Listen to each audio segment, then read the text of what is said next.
Princess, bumati ka muna sa lahat. Ayan. Gusto ko lang po magpasalamat sa De Jesus family, of course, my family, and yung makeup artist ko and yung kakambal ko na walang sawang tumutulong sa akin at sumusuporta.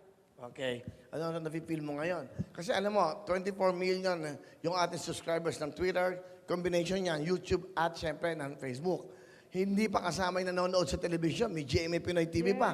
Buong mundo nanonood sa'yo. Ano nararamdaman mo now? Ngayon, di naman ako kinakabahan, Will, kasi parang hinanda ko na yung sarili ko para dito. Talaga nag-ready ako. Tsaka, Will, gusto ko nga palang, pabati naman yung lola ko kasi idol ka niya. Ah, okay. Ano pangalan ni Lola mo? Sila po. Ha? Sila. Lola Sila, kamusta po? Dahil gusto ko ng lola mo, bibigyan ko siya ng jacket. Wow! Okay? Kikiligin yan, Will. Saka maganda, pag nanalo ka, yung pera, bigay mo sa lola mo. Actually, Will, kaya din po ako sumali dito. Yung purpose ko po talaga is tulungan yung tito ko na na-diagnose with Parkinson disease. Ah, so may purpose yung pagsali mo. Yes. Hindi lang po ako para kuhanin yung corona, kundi tulungan ko po talaga yung tito ko kasi 7 years na po siyang may Parkinson's disease. Ah, ba't yung tito mo? Ayan. Hi, Ninong Tito Odel. Sana magpagaling ka na para bumalik na sa dati. Will, kasi siya yung tumayong tatay sa amin ng kakambal ko tsaka ng kuya ko. Ilan ba kayo magkakapatid? 3 po. Kambal kami and then may kuya po kaming isa. So, separated po yung mami ko and daddy ko. So, yung tumayo pong magulang sa amin, yung father, is yung tito ko po talaga. Kaya nung nagkasakit siya, sobrang na heartbroken po ako. Okay, it's okay, sige. So maganda yung purpose mo para sa kanila. Yes. Etong tanong mo, kung ikaw ay papipiliin, sa anong panahon mo mas gustong mabuhay? Sa panahon noon na walang technology o komunikasyon.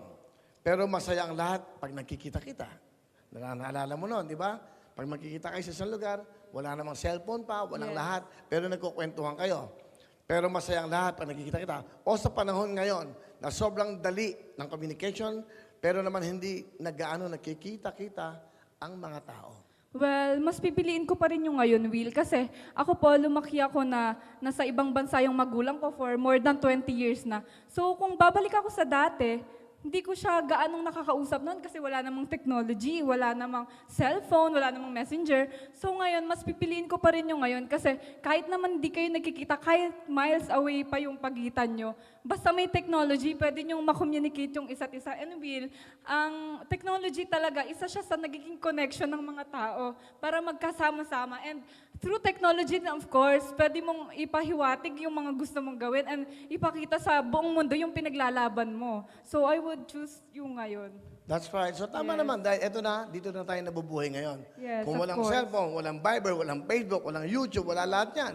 Even yung music, even yung pag-usap mo sa iyong mga mahal sa buhay, sa ibang bansa. Yes. That's right. So eto na dapat. Yes. Tsaka, Will, di tayo mapapanood sa iba't ibang bahagi ng mundo kung walang technology, di ba? Ewan ko.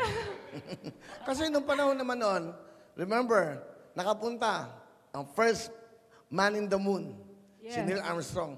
Pero ang technology nun is only television. Wala pang social media.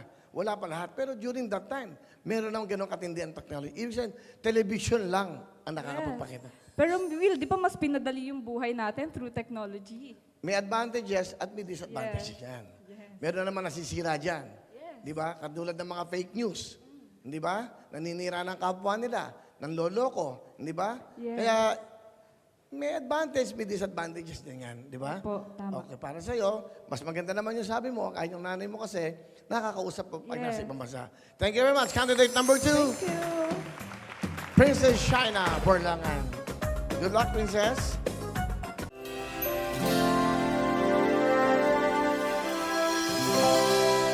Hello mga kapuso! Ako po si Ipon. Minabati ko unang-una dyan mga kaipo natin, mga kaskwami ko dyan. Nagustuhan nyo ba ang video na to?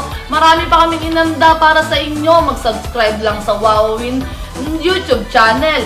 Tsaka, don't forget to hit the, the bell button para lagi kang updated. Yun lang!